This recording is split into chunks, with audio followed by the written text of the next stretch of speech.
नमस्कार। आइए सुनते हैं फणीश्वर नाथ रेणु जी की लिखी कहानी पहलवान की ढोलक। जाड़े का दिन, अमावस्या की रात, ठंडी और काली, मलेरिया और हैजे से पीड़ित गांव भयातुर शिशु की तरह थर थर कांप रहा था। पुरानी और उजड़ी बांस फूस की झोपड़ियों में अंधकार और सन्नाटे का सम्मिलित साम्राज्य। अंधेरा और निस्तब्धता। अंधेरी रात चुपचाप आंसू बहा रही थी। निस्तब्धता करुण सिसकियों और आहों को बलपूर्वक अपने हृदय में ही दबाने की चेष्टा कर रही थी। आकाश में तारे चमक रहे थे।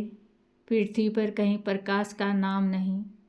आकाश से टूटकर यदि कोई भावुक तारा पृथ्वी पर जाना भी चाहता तो उसकी ज्योति और शक्ति रास्ते में ही शेष हो जाती थी। अन्य तारे उसकी भावुकता अथवा असफलता पर खिलखिलाकर हंस पड़ते थे। शियारों का क्रंदन और पेचक की डरावनी आवाज़ें कभी कभी निस्तब्धता को अवश्य भेद देती थी। गांव की झोपड़ियों से कराहने और कै करने की आवाज़, हरे राम, हे भगवान की टेर अवश्य सुनाई पड़ती थी। बच्चे भी कभी कभी निर्बल कंठों से माँ माँ पुकार कर रो पड़ते थे, पर इससे रात्रि की निस्तब्धता में विशेष बाधा नहीं पड़ती थी। कुत्तों को परिस्थिति को ताड़ने की विशेष बुद्धि होती है। वे दिन भर राख के घूरों पर गठरी की तरह सिकुड़कर मन मारकर पड़े रहते। संध्या या गंभीर रात्रि को सब मिलकर रोते थे। रात्रि अपनी भीषणताओं के साथ चलती रहती और उसकी सारी भीषणताओं को ताल ठोक कर ललकारती रहती थी। सिर्फ पहलवान की ढोलक संध्या से प्रातः काल तक एक ही गति से बजती रहती। चट्ठा गिरधा, चट्ठा गिरधा, यानी आजा भिड़ जा, आजा भिड़ जा। बीच बीच में चटाक चढ़धा, चटाक चढ़धा, यानी उठाकर पटक दे, उठाकर पटक दे। यही आवाज़ मृत्य गांव में संजीवनी शक्ति भरती रहती थी। लुट्टन सिंह पहलवान, यूँ तो वह कहा करता था। लुट्टन सिंह पहलवान को ऑल इंडिया के लोग जानते हैं, किंतु उसकी ऑल इंडिया की सीमा शायद एक जिले की सीमा के बराबर ही हों। जिले भर के लोग उसके नाम से परिचित अवश्य थे। लुट्टन के माता पिता उसे 9 वर्ष की उम्र में ही अनाथ बनाकर चल बसे थे। सौभाग्यवश शादी हो चुकी थी, वरना वह भी माँ बाप का अनुसरण करता। विधवा सास ने पाल पोस कर बड़ा किया। बचपन में वह गाय चराता, धारोण दूध पीता और कसरत किया करता था। गांव के लोग उसकी सास को तरह तरह की तकलीफ दिया करते थे। लुट्टन के सिर पर कसरत की धुन लोगों से बदला लेने के लिए सवार हुई थी। नियमित कसरत ने किशोरावस्था में ही उसके सीने और बाहों को सुडौल और मांसल बना दिया। जवानी में कदम रखते ही वह गांव में सबसे अच्छा पहलवान समझा जाने लगा। लोग उससे डरने लगे और वह दोनों हाथों को दोनों ओर 45 डिग्री की दूरी पर फैलाकर पहलवानों की भांति चलने लगा। वह कुश्ती भी लड़ता था। एक बार वह दंगल देखने श्यामनगर मेला गया। वहाँ पहलवानों की कुश्ती और दाव पेच देखकर उससे नहीं रहा गया। जवानी की मस्ती और ढोल की ललकारती हुई आवाज़ ने उसकी नसों में बिजली उत्पन्न कर दी। उसने बिना कुछ सोचे समझे दंगल में शेर के बच्चे को चुनौती दे दी। शेर के बच्चे का असल नाम चांद सिंह था। वह अपने गुरु पहलवान बादल सिंह के साथ पंजाब से पहले पहल श्यामनगर मेले में आया था। सुंदर जवान, अंग प्रत्यंग से सुंदरता टपक पड़ती थी। 3 दिनों में ही पंजाबी और पठान पहलवानों के गिरोह के अपनी जोड़ी और उम्र के सभी पट्ठों को पछाड़कर उसने शेर के बच्चे का टाइटल प्राप्त कर लिया था। इसलिए वह दंगल के मैदान में लंगोट लगाकर एक अजीब किलकारी भरकर छोटी दुल्की लगाया करता था। देसी नौजवान पहलवान उससे लड़ने की कल्पना से ही घबराते थे। अपने टाइटल को सत्य प्रमाणित करने के लिए ही चांद सिंह बीच बीच में दहाड़ता फिरता था। श्यामनगर के दंगल और शिकार प्रिय वृद्ध राजा साहब उसे दरबार में रखने की बात कर ही रहे थे कि लुट्टन ने शेर के बच्चे को चुनौती दे दी। सम्मान प्राप्त चांद सिंह पहले तो किंचित उसकी स्पर्धा पर मुस्कुराया, फिर बाज की तरह उस पर टूट पड़ा। शांत दर्शकों की भीड़ में खलबली मच गई। पागल है पागल, मरा, मरा मरा। पर वाह रे बहादुर, लुट्टन बड़ी सफाई से आक्रमण को संभालकर निकलकर उठ खड़ा हुआ और पैंतरा दिखाने लगा। राजा साहब ने कुश्ती बंद करवाकर लुट्टन को अपने पास बुलाया और समझाया। अंत में उसकी हिम्मत की प्रशंसा करते हुए 10 रुपए का नोट देकर कहने लगे, जाओ मेला देखकर घर जाओ। नहीं सरकार, लड़ेंगे। हुकुम हो सरकार। राजा साहब बोले, तुम पागल हो, जाओ घर जाओ। मैनेजर साहब से लेकर सिपाहियों तक ने धमकाया, देह में गोश्त नहीं, लड़ने चला है शेर के बच्चे से। सरकार इतना समझा रहे हैं। दुहाई सरकार, पत्थर पर माथा पटक कर मर जाऊंगा। हुकुम मिले सरकार। वह हाथ जोड़कर गिड़गिड़ा रहा था। भीड़ अधीर हो रही थी। बाजे बंद हो गए थे। पंजाबी पहलवानों की जमायत क्रोध से पागल होकर लुट्टन पर गालियों की बौछार कर रही थी। दर्शकों की मंडली उत्तेजित हो रही थी। कोई कोई लुट्टन के पक्ष से चिल्ला उठता था, उसे लड़ने दिया जाए। अकेला चांद से मैदान में खड़ा व्यर्थ मुस्कुराने की चेष्टा कर रहा था। पहली पकड़ में ही अपने प्रतिद्वंदी की शक्ति का अंदाज उसे मिल गया था। विवश होकर राजा साहब ने आज्ञा दी, लड़ने दो। बाजे बजने लगे। दर्शकों में फिर उत्तेजना फैली। कोलाहल बढ़ गया। मेले के दुकानदार दुकान बंद करके दौड़े। चांद से की जोड़ी, चांद की कुश्ती हो रही है। चट्टा गिरधा चट्टा। भारी आवाज में एक ढोल जो अब तक चुप था बोलने लगा, ढक ढिना, अर्थात वाह पट्टे वाह पट्टे। लुट्टन को चांद ने कसकर दबा लिया था। अरे गया गया। दर्शकों ने तालियां बजाई। हलवा हो जाएगा हलवा, हंसी खेल नहीं, शेर का बच्चा है बच्चू। चट गिरधा चट गिरधा चट गिरधा, अर्थात मत डरना मत डरना मत डरना। लुट्टन की गर्दन पर कोहनी डालकर चांद चित्त करने की कोशिश कर रहा था। वहीं दफना दे बहादुर बादल सिंह अपने शिष्य को उत्साहित कर रहा था। लुट्टन की आंखें बाहर निकल रही थी। उसकी छाती फटने फटने को हो रही थी। राजमत बहुमत चांद के पक्ष में था। सभी चांद को शाबाशी दे रहे थे। लुट्टन के पक्ष में सिर्फ ढोल की आवाज थी, जिसके ताल पर वह अपनी शक्ति और दांव पेंच की परीक्षा ले रहा था, अपनी हिम्मत को बढ़ा रहा था। अचानक ढोल की एक पतली आवाज सुनाई पड़ी, धाक धीना तिरकट तिना, धाक धीना तिरकट तिना। लुट्टन को स्पष्ट सुनाई पड़ा। ढोल कह रहा था, दाव काटो बाहर हो जा, दाव काटो बाहर हो जा। लोगों के आश्चर्य की सीमा न रही। लुट्टन दांव काटकर बाहर निकला और तुरंत लपककर चांद की गर्दन पकड़ ली। वाह रे मिट्टी के शेर, अच्छा बाहर निकल आया। इसलिए तो जनमत बदल रहा था। मोटी और भोंडी आवाज वाला ढोल बज उठा। चटक चढ़ा चटक चढ़ा, उठा पटक दे उठा पटक दे। लुट्टन ने चालाकी से दाव और जोर लगाकर चांद को जमीन पे दे मारा। धिक धिना धिक धिना धिक धिना, अर्थात चित करो चित करो। लुट्टन ने अंतिम जोर लगाया। चांद से चारों खाने चित हो रहा। धा गिड़गिड़ धा गिड़गिड़ धा गिड़गिड़। वाह बहादुर वाह बहादुर वाह बहादुर। जनता यह स्थिर नहीं कर सकी कि किसकी जय ध्वनि की जाए। फलतः अपनी अपनी इच्छानुसार किसी ने माँ दुर्गा की, किसी ने महावीर जी की, कुछ ने राजा श्यामानंद की जय ध्वनि की, और अंत में सम्मिलित जय से सारा आकाश गूंज उठा।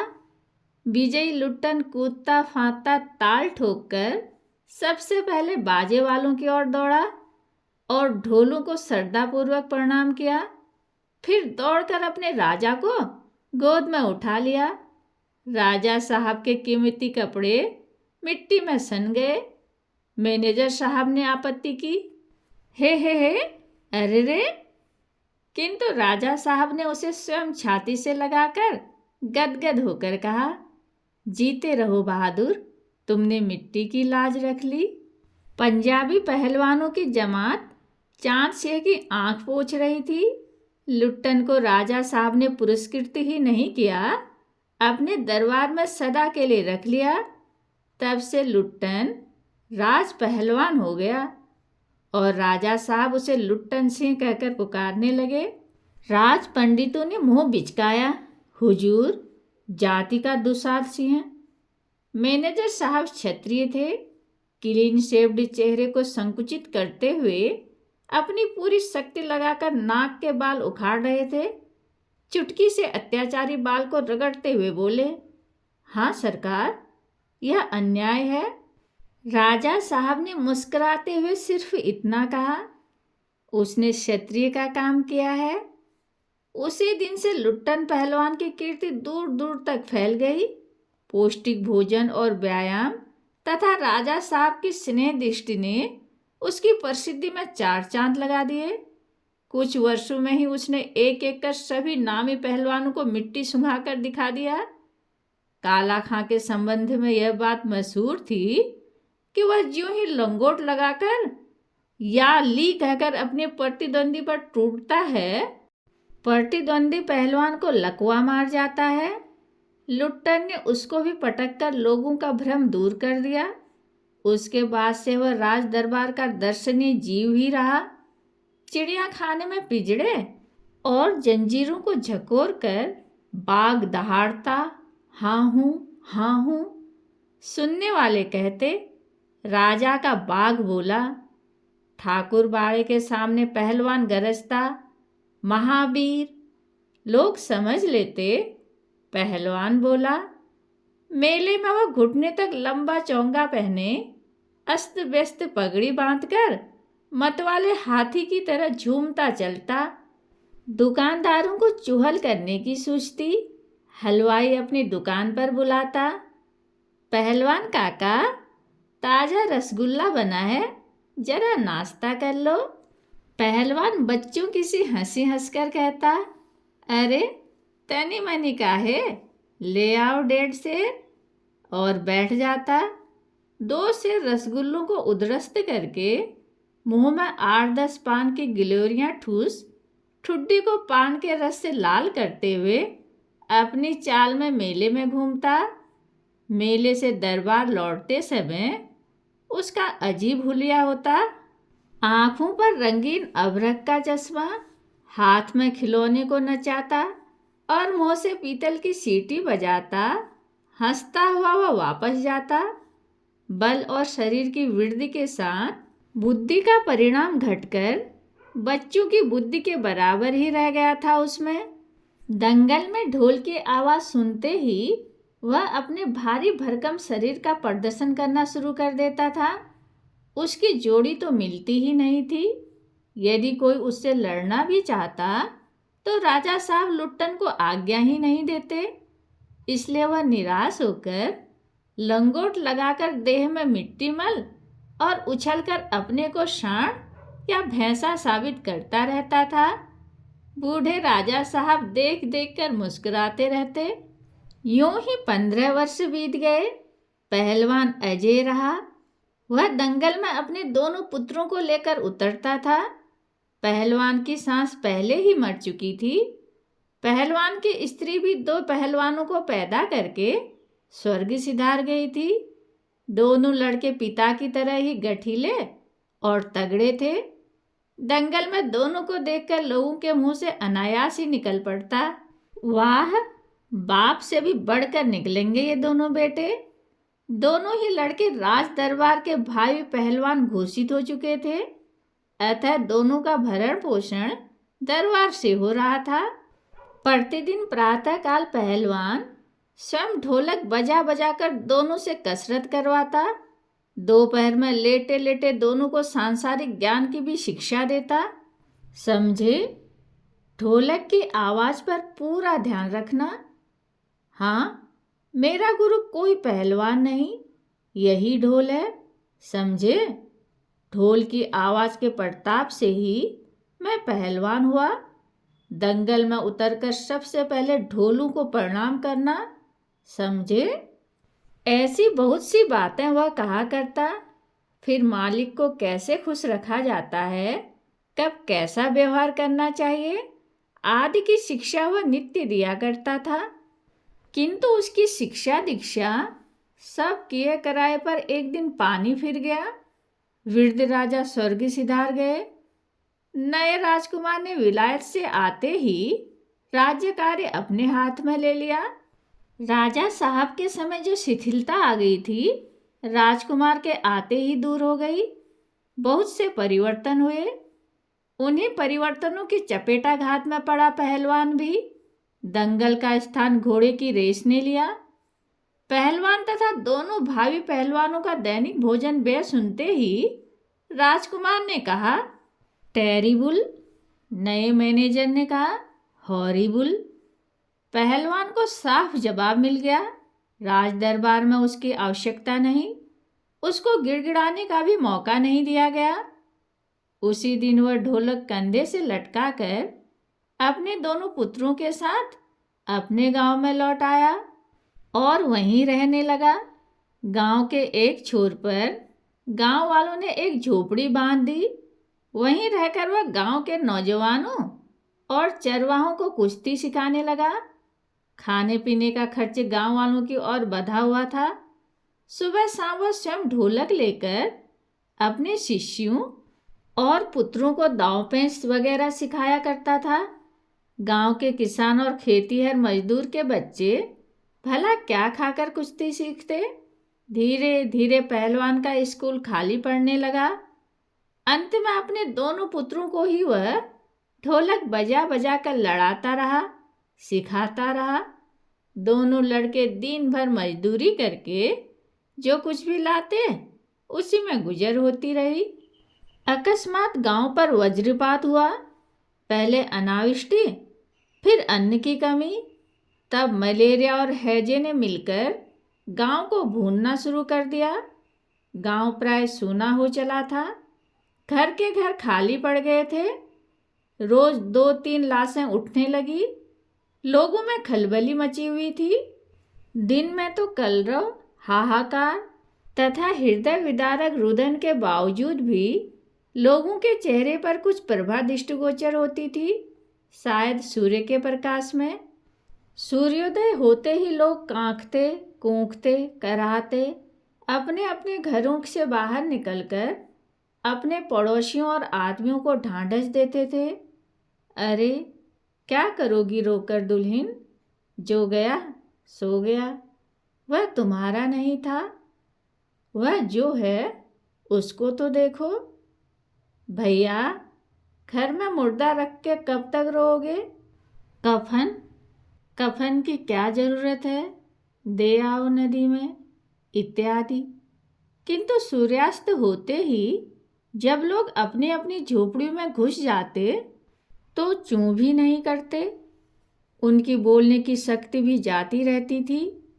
पास में दम तोड़ते पुत्र को अंतिम बार बेटा कहकर पुकारने की हिम्मत माताओं की नहीं होती थी। रात्रि की विभीषिका को सिर्फ पहलवान की ढोलक ही ललकार कर चुनौती देती रहती थी। पहलवान संध्या से सुबह तक चाहे जिस ख्याल से ढोलक बजाता हो, किंतु गांव के अर्धमृत औषधि उपचार पथ्य विहीन प्राणियों में वह संजीवनी शक्ति ही भरती थी। बूढ़े बच्चे जवानों की शक्तिहीन आंखों के आगे दंगल का दृश्य नाचने लगता था। स्पंदन शक्ति शून्य स्नायु में भी बिजली दौड़ जाती थी। अवश्य ही ढोलक की आवाज में न तो बुखार हटाने का कोई गुण था और न महामारी की सर्वनाशिक गति को रोकने की शक्ति ही। पर इसमें संदेह नहीं कि मरते हुए प्राणियों को आंखें मूंदते समय कोई तकलीफ नहीं होती थी। मृत्यु से वे डरते नहीं थे। जिस दिन पहलवान के दोनों बेटे क्रूर काल की चपेटाघात में पड़े, असहाय वेदना से छटपटाते हुए दोनों ने कहा था, बाबा उठा पटक दो वाला ताल बजाओ। चटाक चढ़ा चटाक चढ़ा, सारी रात ढोलक पीटता रहा पहलवान। बीच बीच में पहलवानों की भाषा में उत्साहित भी करता था, मारो बहादुर मारो। प्रातःकाल उसने देखा उसके दोनों बच्चे जमीन पर निष्पन्न पड़े हैं। दोनों पेट के बल पड़े हुए थे। एक ने दांत से थोड़ी मिट्टी खोद ली थी।